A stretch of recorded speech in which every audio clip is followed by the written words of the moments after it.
मेरा नाम पिंकी है। मैं दिल्ली के एक घनी आबादी वाले मोहल्ले में रहती हूँ।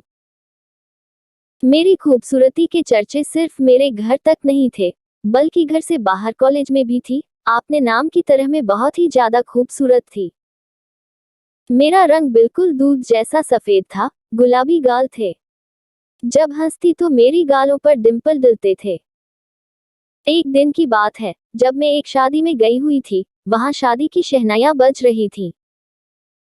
सभी मंडप के बाहर खड़े बारात का इंतजार कर रहे थे। सिला अपने दोनों बच्चों को सजे धजे और मस्ती करते देखकर बहुत खुश हो रही थी। शादी के मजे लेते हुए उन पर नजर रखे हुए थी। तभी उसकी नजर पिंकी पर पड़ी, जो एक कोने में गुमसुम सी अपनी माँ के साथ चिपकी खड़ी थी। पिंकी और सिला दूर के रिश्ते की चचेरी बहनें थीं। दोनों बचपन से ही अक्सर शादी ब्याह जैसे पारिवारिक कार्यक्रमों में मिलती थीं। पिंकी को देख सिला ने वहीं से आवाज लगाई, पिंकी, पिंकी। शायद पिंकी अपने आप में ही खोई हुई थी।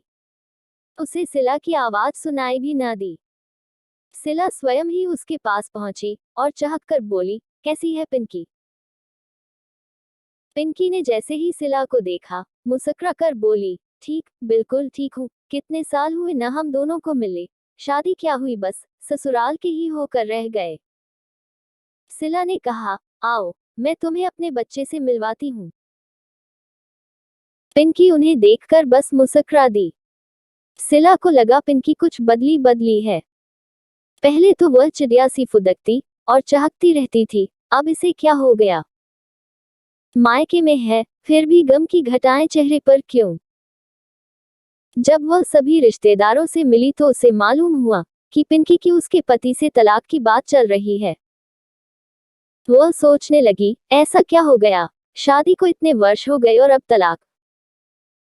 उससे रहा न गया, इसलिए मौका ढूंढने लगी कि कब पिंकी अकेले में मिले और कब वह इस बारे में बात करे। सिला ने देखा कि शादी में फेरों के समय पिंकी अपने कमरे में गई है, तो वह भी उसके पीछे पीछे चली गई।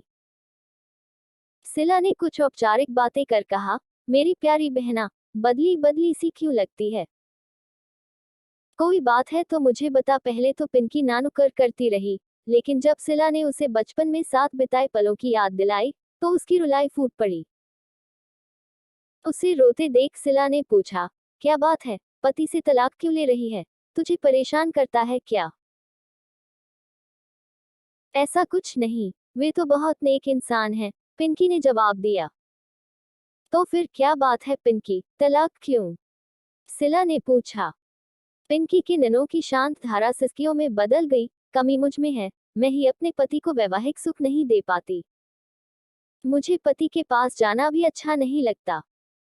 मुझे उनसे कोई शिकायत नहीं, लेकिन मेरा अतीत मेरा पीछा ही नहीं छोड़ता। कौन सा अतीत?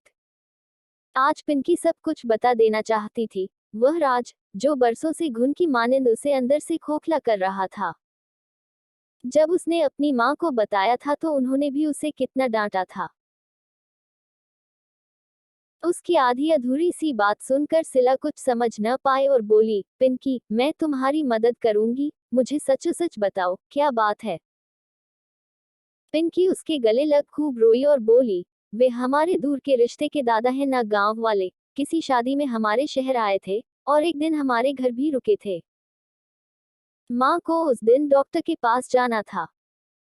माँ को लगा कि दादा है, इसलिए मुझे भाई के भरोसे घर में छोड़ गई।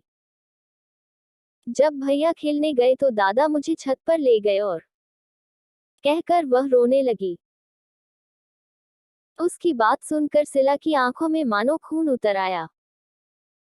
उसके मुंह से अनायास ही निकला, राक्षस, वहशी दरिंदा, और न जाने कितनी युवतियों को उसने अपना शिकार बनाया होगा। तुम्हें मालूम है वह बुढ़ा तो मर चुका है। उसने सिर्फ तुम्हें ही नहीं मुझे भी अपना शिकार बनाया था। मैं एक शादी में गई थी, वह भी वहां आया हुआ था। मेरी माँ मुझे शादी के फेरों के समय कमरे में अकेली छोड़ गई थी। सभी लोग फेरों की रस्म में व्यस्त थे। उसने मौका देख मेरे साथ बलात्कार किया। मात्र 15 वर्ष की थी मैं उस वक्त, जब मेरे चीखने की आवाज सुनाई दी तो मेरी माँ दौड़कर आए और पिताजी ने उन दादाजी को खूब भला बुरा कहा, लेकिन रिश्तेदारों और समाज में बदनामी के डर से यह बात छिपाई गई। वही तो, पिंकी कहने लगी, मेरी माँ ने तो उल्टा मुझे ही डांटा और कहा कि यह तो बड़ा अनर्थ हो गया। बिन ब्याहे ही यह संबंध, न जाने अब कोई मुझसे विवाह करेगा भी या नहीं। जैसे कसूर मेरा ही हो, मैं क्या करती। मैं नहीं चाहती कि मेरे कारण वे दुख की जिंदगी जिए, इसलिए मैंने ही उनसे तलाक मांगा है। मैं तो उन्हें वैवाहिक सुख नहीं दे पाती, पर उन्हें तो आजाद करूं इस बंधन से। ओह, तो यह बात है। मतलब तुम मन ही मन उन्हें पसंद तो करती हो। हाँ, पिंकी बोली, मुझे अच्छे लगते हैं वे, किंतु मैं मजबूर हूं। तुमने मुझे अपना सबसे बड़ा राज बताया है, तो क्या तुम मुझे एक मौका नहीं दोगी कि मैं तुम्हारी कुछ मदद कर सकूं।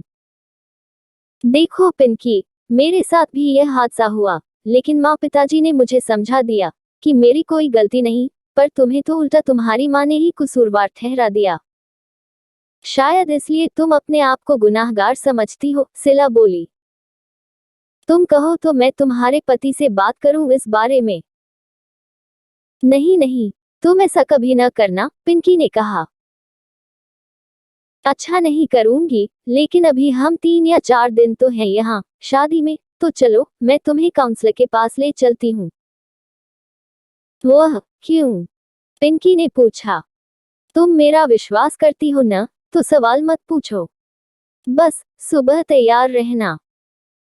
अगले दिन सिला सुबह ही पिंकी को एक जाने माने काउंसलर के पास ले गई। काउंसलर ने बड़े प्यार से पिंकी से सारी बात पूछी। एक बार तो पिंकी झिझकी, लेकिन सिला के कहने पर उसने सारी बात काउंसलर को बता दी। यह सुनकर काउंसलर ने पिंकी के कंधे पर हाथ रख कर कहा, देखो बेटी, तुम बहुत अच्छी हो, जो तुमने अपनी माँ की बात मानकर यह राज छिपाए रखा। लेकिन इसमें तुम्हारी कोई गलती नहीं। तुम अपने आप को दोषी क्यों समझती हो? क्या हो गया अगर किसी ने जोर जबरदस्ती से तुमसे संबंध बना भी लिए तो? पिंकी बोली, माँ ने कहा, मैं अपवित्र हो गई, अब मुझे अपने आप से ही घिन आती है। इसलिए मुझे अपने पति के नजदीक आना भी अच्छा नहीं लगता। काउंसलर ने समझाते हुए कहा, लेकिन इसमें अपवित्र जैसी तो कोई बात ही नहीं, और इस काम में कुछ गलत भी नहीं। यह तो हमारे समाज के नियम है कि ये संबंध हम विवाह बाद ही बनाते हैं। लेकिन समाज में बलात्कार के लिए तो कोई कठोर नियम व सजा नहीं। इसलिए पुरुष इसका फायदा उठा लेते हैं, और दोषी लड़कियों को माना जाता है। बेचारी अनखिली कली सी लड़कियां फूल बनने से पहले ही मुरझा जाती हैं। अब तुम मेरी बात मानो, और यह बात बिल्कुल दिमाग से निकाल दो कि तुम्हारा कोई दोष है और तुम अपवित्र हो। चलो, अब मुस्कुराओ। पिंकी मुस्कुरा उठी। सिला उसे अपने साथ घर लाए और बोली, अब तलाक की बात दिमाग से निकाल दो, और अपने पति के पास जाने की पहल तुम खुद करो। इतने वर्ष बहुत सताया तुमने अपने पति को, अब चलो, प्रायश्चित भी तुम ही करो। पिंकी विवाह संपन्न होते ही ससुराल चली गई। उसने अपने पति के पास जाने की पहल की, और साथ ही साथ काउंसलर ने भी उसका फोन पर मार्गदर्शन किया। उसके व्यवहार में बदलाव देख उसके पति भी आश्चर्यचकित रह गए। उन्होंने पिंकी को एक दिन अपनी बाहों में भरकर पूछा, क्या बात है पिंकी जी, आजकल तुम्हारा चेहरा गुलाब सा खिला रहता है। वह जवाब में सिर्फ मुस्कुरा दी और बोली, अब मैं सदा के लिए तुम्हारे साथ खिली रहना चाहती हूँ, मैं तुमसे तलाक नहीं चाहती। उसके पति ने कहा, थैंक्स पिंकी जी, लेकिन यह मैजिक कैसे? वह बोली, थैंक्स सिला को कहो, अभी फोन मिलाती हूँ उससे, कहकर उसने सिला का फोन मिला दिया।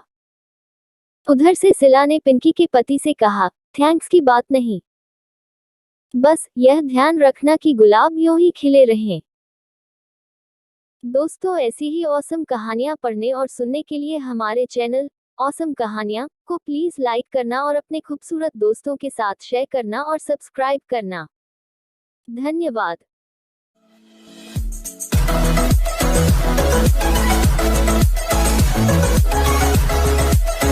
है।